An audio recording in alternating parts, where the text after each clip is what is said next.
Hey, I'm here to discuss I Don't Want to Die Before Visiting Graceland, a collaborative autoethnography by Alejandra Martinez and Aldo Merlino. And first off, to get this right out of the way, I want to identify the thesis. I believe that to be in the abstract portion on page 990. In this article, we use collaborative autoethnography to reflect on the different perceptions that can exist about the same event.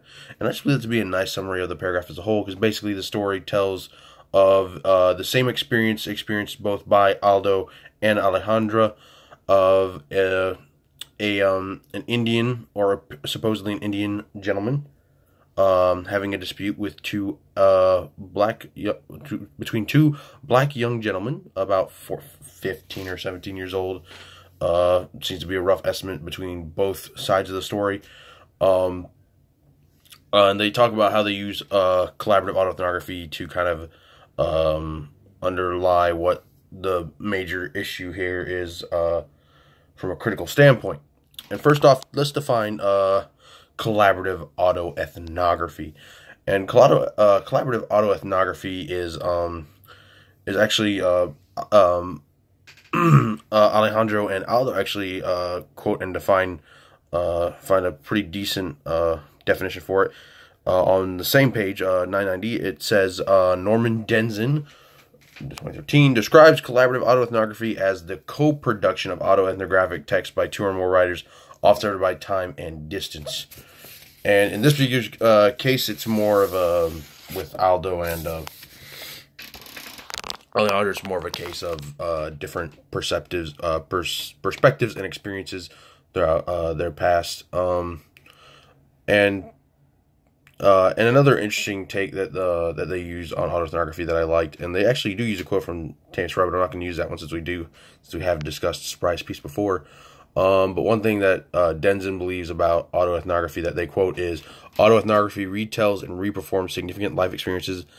Then the life story becomes a representation, an historical object before ripped or torn of its context and recontextualizing the spaces and understandings of the story.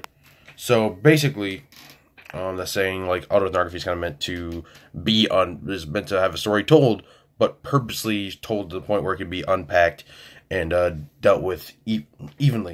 And the fact that this is a joint experiences gives way more depth. I feel like collaborative autoethnography to me just gives more depth, because I honestly understood way more of what was going on and kind of gave a view on how different sides. Because at first Alejandra seems completely like oh, they're just having a little bout, it's okay, and then she starts thinking like, oh, this is like the worst city, because that she does mention that the fact that this is one of the highest has one of the highest crime rates, I think, something like that, within the piece. And then, well, yeah, Aldo keeps it at a high tension at the beginning, but slowly Garces is like, oh, this is just a poor. In fact, he actually, if I can find it here, he literally says it's a. Jeez, I'm sorry, so unorganized. He says it's kind of let me see. It says, I understand now that my sadness comes from having witnessed a fierce fight between two marginalized groups, foreign and black, both of whom are struggling to remain in a system that tries to exclude them. 996 in the essay.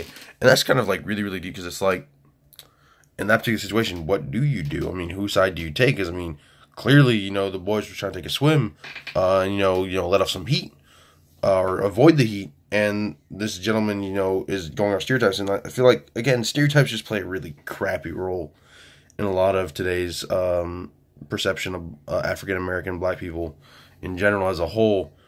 Because it just, again, this media sets it up as a particular way.